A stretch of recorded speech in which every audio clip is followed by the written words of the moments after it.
Hey there, I'm Patty B, owner of Butter Dragon Creative. Butter Dragon because I would always say, instead of saying dragonfly, I'd start saying butterfly, and then it would turn into Butter Dragon. So Butter Dragon Creative is my company. Started out making masks during the pandemic, just better masks that are more comfortable, more breathable. I've got plenty around. Um, but this is going to be a series here, a long video about making the menstrual pads. It's going to be one of the liner pads, so it's a lighter core. It doesn't have all of the steps of some of the heavier cores. I'll get to those eventually.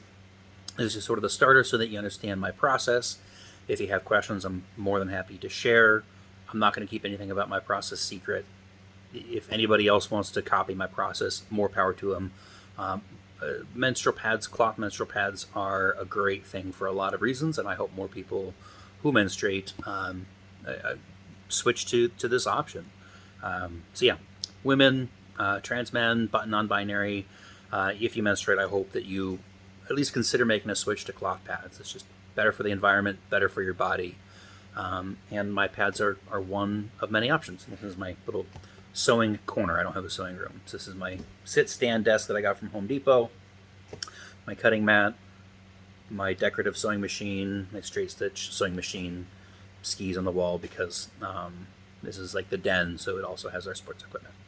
Okay, let me know if you have questions from the video. Let me see if I can cut this one-handed. And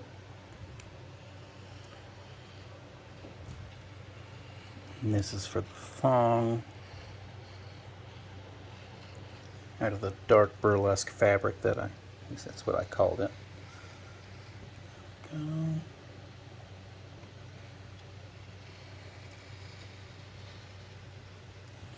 And this template I get from Versatile, Corky.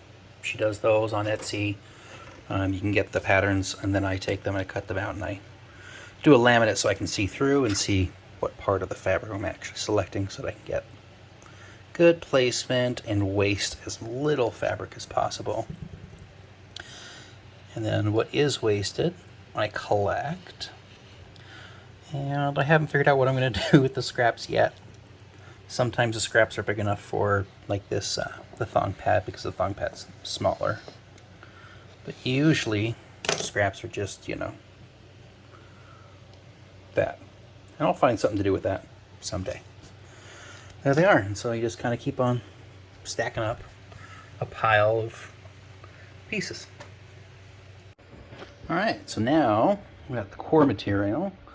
This one right here, this is the heavy organic bamboo fleece. Washed and dried 5 times, make it sure it's nice and perfectly absorbent. And this is just a light cotton muslin. It's a lightweight cotton cloth, and that's been washed and dried, so it's pre-shrunk. And I just use that to stabilize this because the cotton is stretchy, and there's other, the bamboo fleece is stretchy. Some bamboo fleece you can get it's got spandex, and so it retains its shape. I don't want to have spandex in the material, so I get it without. But that means that it won't retain its shape, and so I use the cotton muslin to help stabilize the whole thing. And that's before it goes in the wash. So I've got my template for the core material. I'm just going to trace that template out. I'm going to use a weight so that I can weight it down. Just going to trace that out. And then I will just repeat that process. I'm trying to get the most I can out of this. I'll cut these out just kind of one at a time here from each other. And then I'll take that to the serger so that these are combined, and then I'll go ahead and wash and dry these so that they're all nice and happy and ironed out, and then they'll be ready to be attached to the topper fabric. Alright, so at this stage we're ready to attach. This core has been washed, dried, and ironed, so it's nice and flat. Here's the fabric.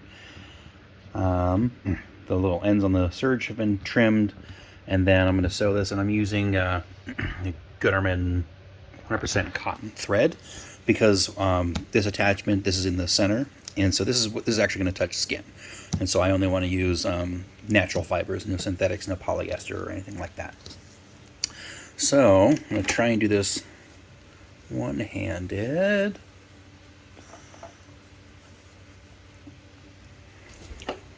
Go.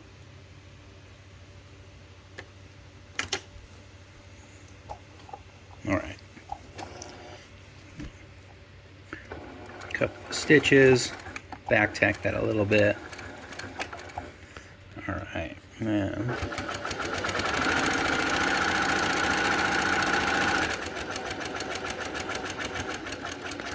when I get to the end here, because this design is kind of a sudden shift, I'll raise the presser foot and just turn. And I want to keep it close to the edge right here, so I don't want it too far in or too far out. Close enough that it will prevent the edge from like curling around on itself in the wash and dry process. So I want it pretty close, but not so close that it can't actually hold everything together.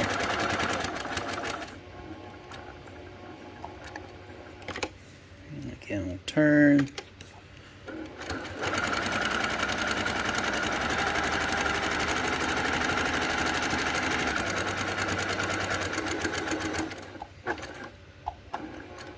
And I'm using pins on this. It's perfectly all right at this stage because there's no waterproofing yet.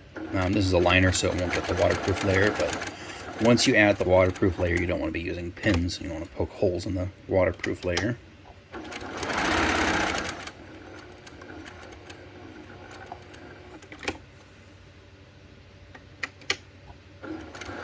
And then once you get back here, try to match up your stitch. And then again, back tack a little bit, lock in that stitch, and then cut the threads. And there it is. So now you can see this is on the top, so this is the whole perimeter of the liner. Again, this is going to go against the skin, so I'm using cotton thread, and then I'm going to use cotton thread for a center quilting. There's that.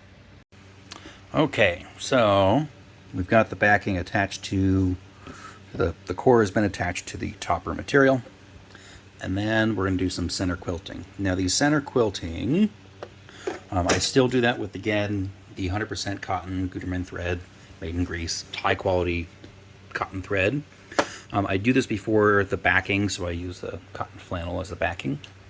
I do it before I attach the backing so that the quilting is only going through the top layer and the core, and so it just helps hold them together. But by using this little wavy stitch, it also creates a little channel here that can help catch flow. If it was just a straight line, then it's just going to make it in a straight line. Lots of makers do not use any quilting. I add the quilting again because it helps to keep the core layer really close to the top layer, so there's not a little poochy air gap. So there's, it directly absorbs through this layer into the core. And then again, the quilting, it just helps keep fluid from going to the sides or anything else, and it just helps to wick it directly into that core.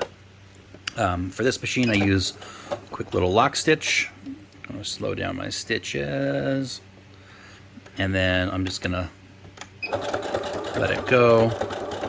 I start a couple inches from the top, let it go a good ways down, and then I stop it when it's right in the middle with a nice lock stitch.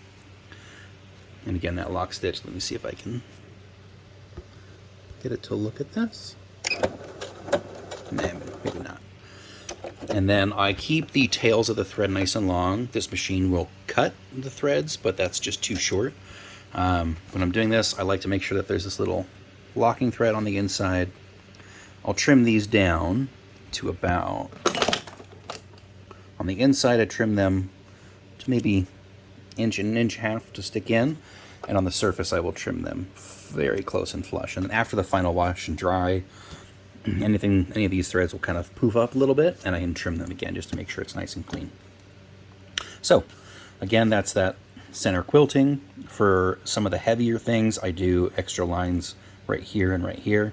So again, you have like a side leak. If the flow is moving this direction, then it's going to get caught in those the quilting and help absorb it before it reaches the side where there's no core. There's no core after this line. So we want it to flow into the core. That's what the quilting stitches do. All right, we are back over to my straight stitch machine. Again, the Gutermann cotton thread. So we've got the topper fabric. It's fully attached with the core, the perimeter stitching on the core, all cotton, the quilting stitch, all cotton. And then you have this, this is the sewing line. And so we're just going to follow the sewing line. The turning hole is right here. The turning hole, you don't stitch. You want some, backup lock stitches on each end, so it doesn't come apart when you turn the whole thing inside out or right side out.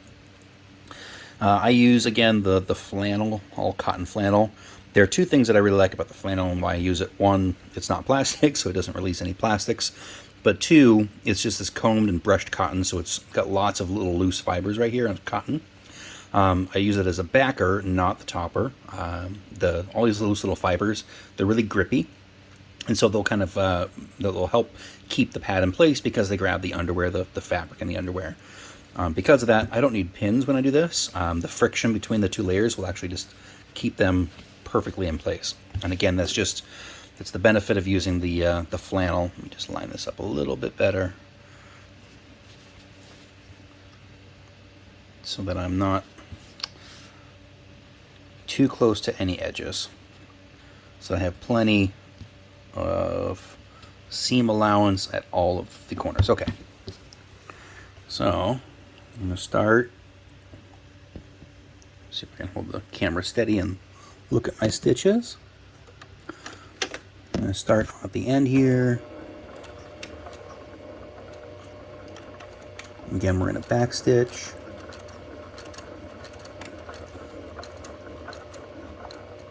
And then make our way along. I'm going to pause recording because I really need several hands. I need 2 hands to be able to do this stitching. All right, just finished stitching that. Now I'm going to come through with some scissors. I usually use pinking shears, but not everybody has pinking shears. Pinking shears just make it less likely to fray. Here. Pinking shears have this serrated blade here, and I'm going to try and do this with one hand. So it does get some contrast.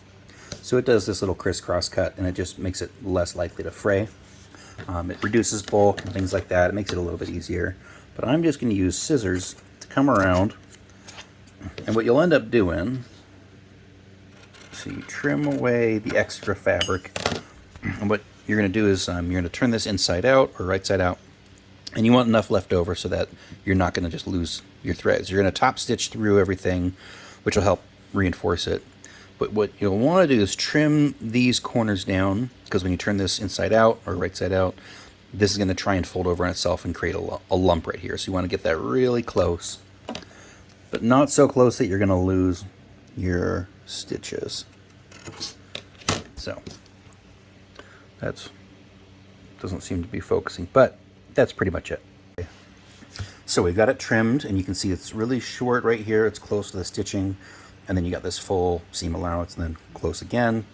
In each of these corners, you want to snip that really close to that, so that when you, again, right side out, it'll kind of stretch out. If you have really smooth corners, rounded corners coming through here, you don't really need that. I mean, you want a limited seam allowance to prevent puckering, but yeah, it's only for these sharp corners that you need to create this little slit. It's a little relieve that tension and puckering. So now you're just going to go through the turn hole and turn the whole thing inside out, which I'm going to do.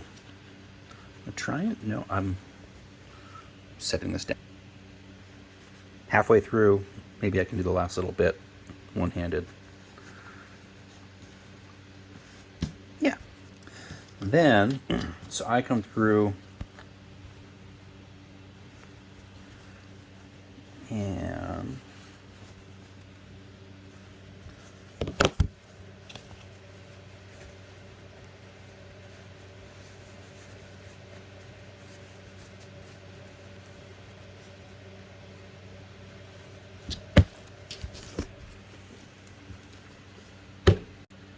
okay, there.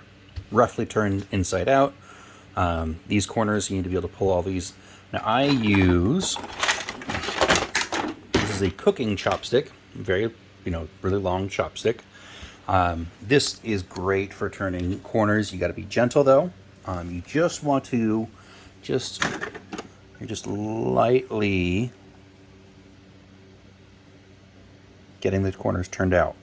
You don't want a lot of pressure. Too much pressure, you're going to poke right through the fabric. So when you're turning, you're just helping to push these seams out so that you don't have things inappropriately or unnecessarily folded over. Again, gentle, but you're just pushing out all the corners. Okay, so we've got all the corners turned, fully turned inside out. It's a really good practice to press this, just iron at least, the edges, get them ready. I'm not going to do that. It's totally fine to skip that on this example here. You do want to make sure that your turn hole is nice and lined up when you go to stitch. Okay, so I like to start stitching on the turn hole, get your fabrics lined up right here. As always, you're going to do a couple of stitches and then back stitch a little bit to lock it all in place. In this case, I'm again using the Gutermann cotton thread. This is a really high quality, strong thread. I'm trying to switch to cotton. Polyester tends to be more durable than cotton, and that's why I'm using the really high quality cotton.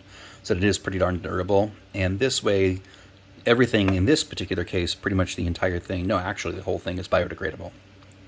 Everything is either cotton threads, cotton top, there's a cotton fiber, the cotton muslin liner, so cotton muslin, cotton.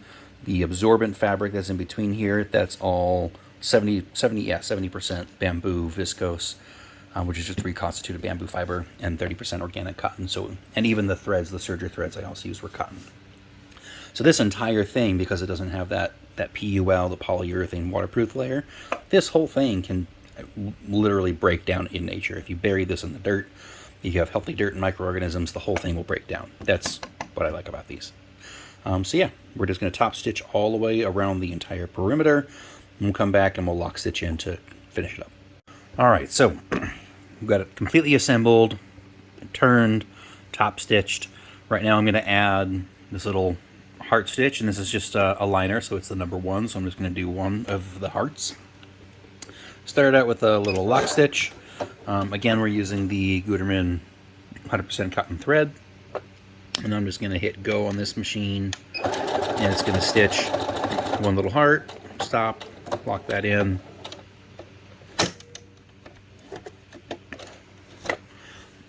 and let's see if you can see it.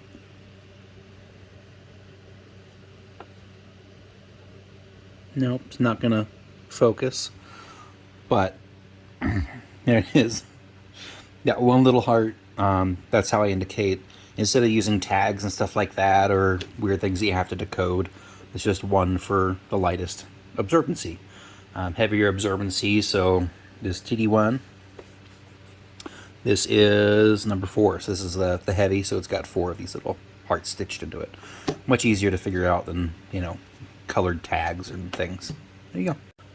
All right, so it's time to attach the snaps. For each of my different pad sizes, usually I try and keep it consistent. For this particular one, this is the thong pad. The snap width that worked best for the thicknesses of the different cores and the width here, I think this one's about 2.5 inch. So let's see if I can do this one-handed. So I lay my template on top. I know which holes that I'm going to use. In this case, it's this one. Take your awl. I use a little cork yoga block behind it. Makes it really easy to pierce that hole. Get the second one right there. Just using a standard tailor's awl straight. And that just makes sure that I get everything lined up consistently. And then I've got my snaps. These are from Cam Snaps brand. It's an actual U.S. like family company. I think they're out of California. But these resin snaps, they're just a higher quality. Whatever it is, the actual ingredients of the resin, I don't really know the details, but they're better. They don't break. They don't have weird smells. They're all tested for lead and other chemicals. I use this press. This holder I got from, boy, someone down in Texas. I can't remember their name. But this is an amazing base. This press right here is just a larger press. There's the handheld press that's just, you can get this off Amazon with your kit. Again, go for anything with camsnaps.com. Cam Snaps makes the best ones. So this press, you just come in here. I'm going to use 2 hands, so it's just, you'll see it just press. And that's what that looks like. This is called a socket. They call it the female end, but that's the socket. And then the stud over here, so you want to make sure that it's going in the opposite direction, so the cap is going to go from the back toward the front. In this case, that's just the way that I happen to do my alignment. So that's the backing, the cap for the socket. And then this is going to be the cap for the stud. And again, we're going to set it in there. This particular press, you don't have to change dies between the stud and the socket. The same goes for the little handheld one. You don't have to change your die. If you go for the big cast iron ones, you do need to get the separated thing. So there it is. And then every single pad, I test the snaps just to make sure it closes and opens freely and openly. If I did something wrong or something, you have to crush this cap. You can do it in here. I have some pliers over here that make it easier. But you just crush it and it'll kind of pop right off. But that's it. So this pad is finished. Most pad makers would actually send this to you as is. I won't. I'm going to give it one more wash and dry. And then I'm going to go through and I'm going to check all the threads, make sure that everything's checked out, all these little corners and everything. I'm going to make sure that everything's good to go, and I'm going to trim any weird little fuzzies after that final wash, and then I'll clean it up and package it to go.